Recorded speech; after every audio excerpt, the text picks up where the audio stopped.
What's going on, everybody? It's Body by Vic. Today, man, I want to talk about self myofascial release and recovery.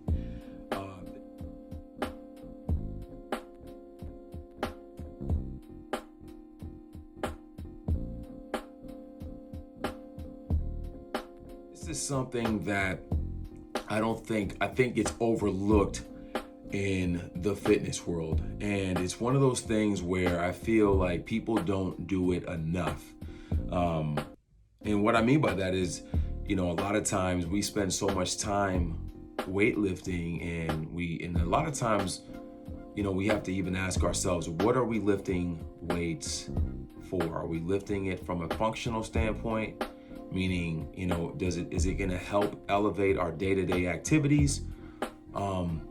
Or are we doing it to just look good in front of a mirror and in front of others when we go out?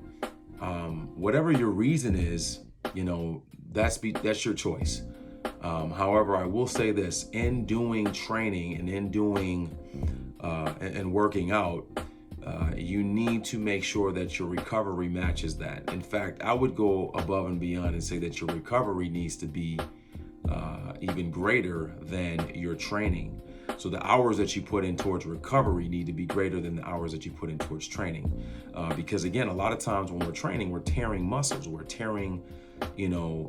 muscles. And so, the connective tissue and the fascia and all that stuff gets knotted up. It gets tight without the proper recovery. If we're not drinking enough water, if we're not getting the proper nutrition, if we're not going to make sure that we optimize all levels in order to ensure us, not just great health, but great health comes, underneath that is mobility, comes, stretching and exercise and proper nutrition and diet, proper sleep, drinking enough water. So it's very important that we understand this type of concept and that we understand the importance of this going forward. So today, I'm just gonna share with you something that I've been doing, and it's just this simple little, lacrosse ball.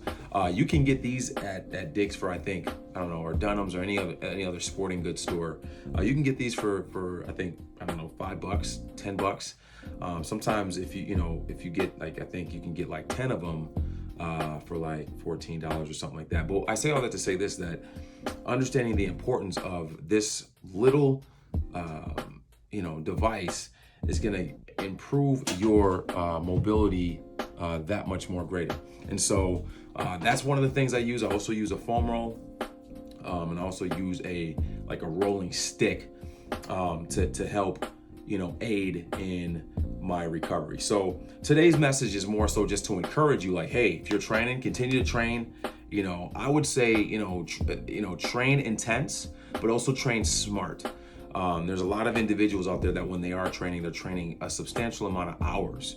I know individuals who train 1 to 2 hours a day, and I just think, based on the studies, I got my certification through the National Academy of Sports Medicine, and just doing the studies in that book, they say obviously that your cortisol levels, and there are scientific studies that back what I'm saying, that your cortisol levels increase by a substantial amount after 60 minutes of exercise. And so, anything more than 60 minutes, you're really doing damage to your body. So it's very important to understand the mindset going in, that, hey, you want to train smart, you want to train effective, and you also want to make sure, again, you are doing the things that are essential for longevity.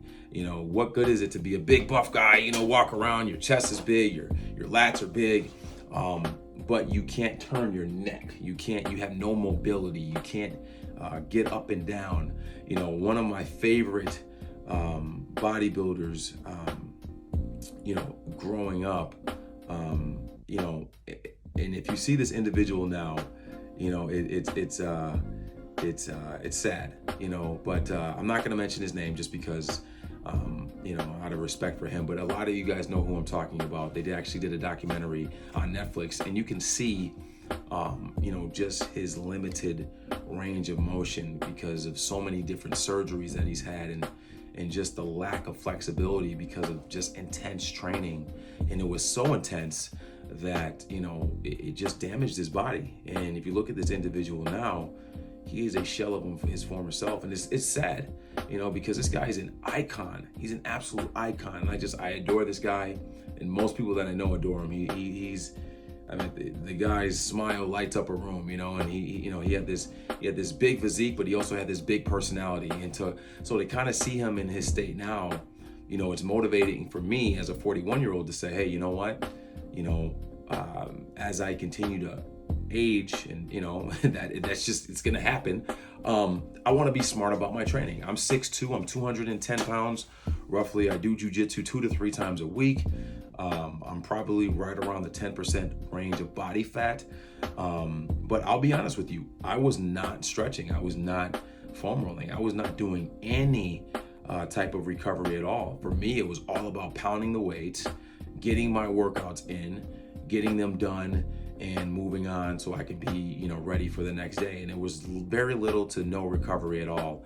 And I'll be honest with you, I'm paying for it. I'm paying for it now. So I have to even use myself as an example and say, hey, even myself, who's been training for over 10 years and is a certified personal trainer through the National Academy of Sports Medicine, who has this knowledge, kind of needed a refresher.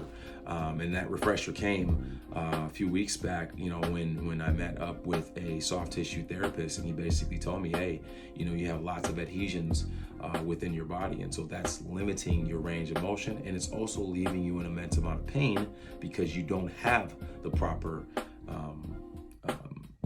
elasticity, you don't have the proper flexibility, you don't have the proper range of motion to be able to do the things that you want to do. So, even something as simple as getting up out of bed, or waking up from a nap, or getting up out of a chair after sitting for a substantial amount of time, that lack thereof when it comes to recovery, you're eventually going to pay the price. And so, it's just one of those things that, I see this now and I'm like, man, I got to share this, just because it's information I think we all know, but sometimes we ourselves need refreshers in it. And so I just want to make sure that you guys are optimizing your level of training. Make sure that you are doing the things that are essential to your recovery, so that you have not only just a better quality of life and living, but you also want to make sure that you have longevity in the game, because that's what it's all about. I've seen individuals who were bodybuilders, they were massive, and then they died at in their late 30s or early 40s. That's not a way to live. And I also see individuals now who are big gargantuan type individuals, but yet they don't have any range of motion. They have no mobility. They can't walk up a flight of steps without, being out of breath. So you want to make sure that balance is the key, and that you understand the importance of, like I said, stretching, self-mount fascial release, whether it's a foam roll, whether it's a mobility ball like this, whether it's deep tissue massage, drinking water, getting proper sleep. All those things are so important in your training, because again, it gives you longevity. It gives you, that mindset to be able to know, hey, what I'm doing works, and you want to ensure yourself longevity. So that's the message for today.